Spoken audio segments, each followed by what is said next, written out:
Alright, hello there everybody, this is Cholera, and I'm bringing you a special commentary from the Collegiate Star League, a new and very exciting league in the United States that's being played between many universities already, and it's only a month old, but there's over 21 schools, I think, already participating, and here we have a match from February 21st between University of Chicago and MIT, and in this game we have a yellow Terran player called AColderWar, interesting name, playing for University of Chicago, and his opponent is going to be a blue Protoss player called Prime, playing for MIT.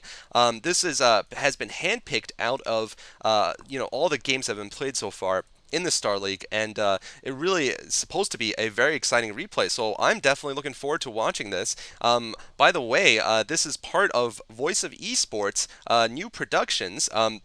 For those of you who've been wondering what Voice of Esports is and why we have logos around, it is a new company formed about 6 months ago by some of the top commentators and myself, including Diggity, Moletrap, and Klazart. And we're basically trying to bring greater level of professionalism and just organization into English commentary and promotion of StarCraft in America and the Western world. This is something that many of you viewers have asked us. Why don't we try to go professional on this? Why don't we try to get paid eventually for our efforts? And this company is our way of trying to eventually, one day, hopefully, let that happen. And Voice of Esports is the official sponsor of, or the official partner, I guess, of the Collegiate Star League for all promotion and for all media. So basically, we're going to be doing commentaries for them exclusively, and hopefully there will be a lot of great games here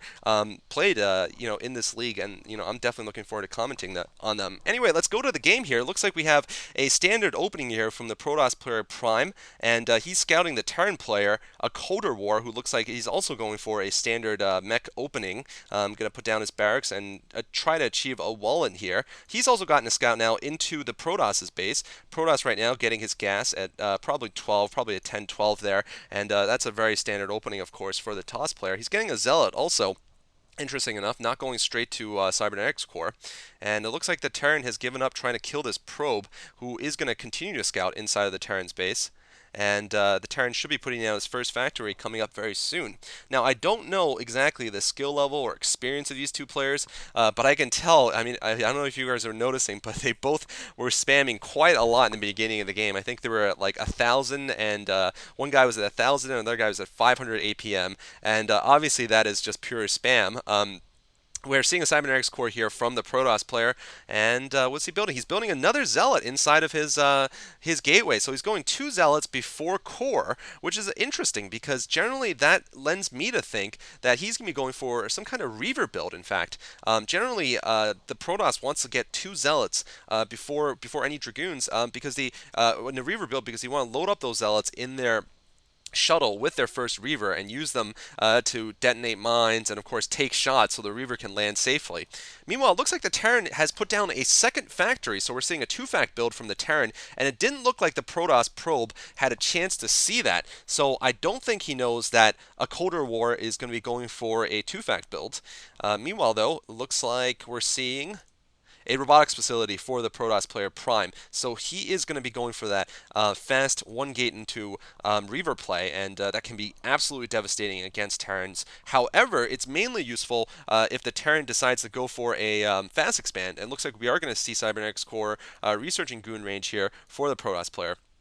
So yeah, it's mainly helpful when we see the Terran go for a fast expand. Against the 2-factory, though, it's going to come down to a real micro battle here, and whether the Terran can do enough damage to the Protoss, with his initial push, or whether the Protoss can come back and drop the Terran's main or use his Reaver to kill off the Terran's forces. Either way, it's very, very effective. Really, I can't say who's better right now. I've seen pretty standard, rather optimal openings from both players, so not standard, I guess, but none of them have made any real, I guess, macro mistakes or anything that I've seen so far.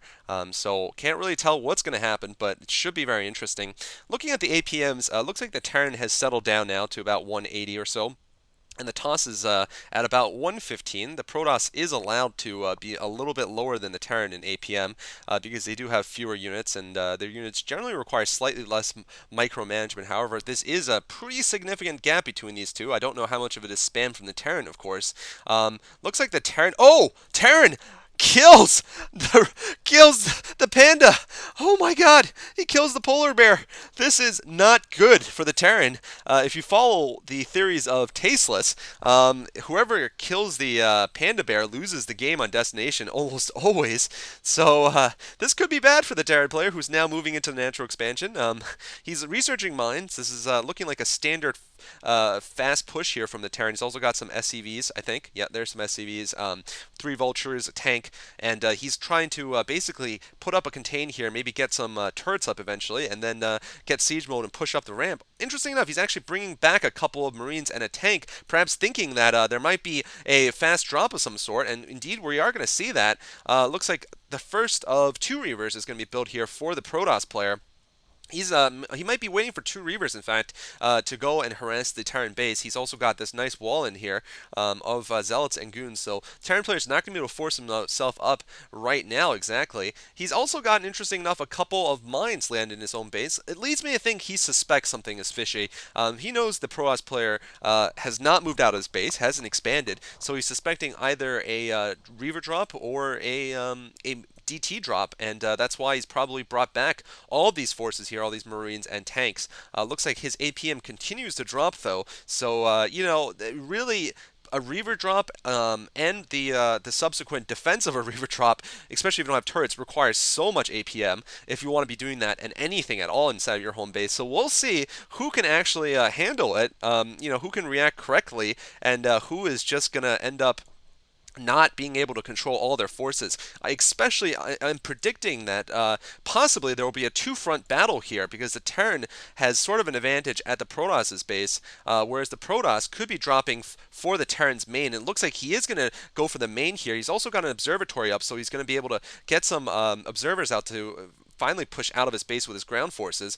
Terran player has some vultures out, and looks like the Protoss is trying to move out. I'm not sure if this is a wise idea though. He's trying to push out with just 2 dragoons. Meanwhile, he's going in with a speed shuttle here. Looks like was that shuttle speed finishing? It probably where'd it go? Oh, there it is. Actually, I don't think it's speed up. Actually, I'm not sure if it's speed upgrade, if it's just lag. Looks like it doesn't matter. He's dropping these Reavers in here, and oh my god, they're going to do so much damage. The shuttle goes down, and he is going to kill so many SCVs, but look at this! The Dragoons are not paying attention to their own base, and what's going on in the Terran's base? The Terran has lost all of his SCVs. He was also not paying attention. He's unable to cope. Both players unable to cope with the harassment. Oh my god, both players going at each other's throats. The Terran has killed all of the Protosses probes, but the Protoss is nearing to killing all of the Terran's SCVs. The Terran has 3 SCVs to his name, and he has almost no minerals. Meanwhile, the Protoss, I don't know what he's been doing. Why are these goons here? Why are they not killing things in his main? I do not understand. He let the Terran kill every single probe he owns. However, he has a ton of money in the bank, although he just lost 2 more Dragoons here. So I really don't know what's going to happen here. The Terran seems to have a slightly stronger army. But he has almost no resources in the bank, so he won't be able to make anything more. Whereas the Protoss has, a weaker army, but he has more resources in the bank. But the Terran also has an expansion up, and the Protoss seems just either unable or unwilling to kill these vultures that have gotten so many kills. 6 kills on this one, and 6 kills on the other one too. So this is just a ridiculous number of kills on these vultures. Not good.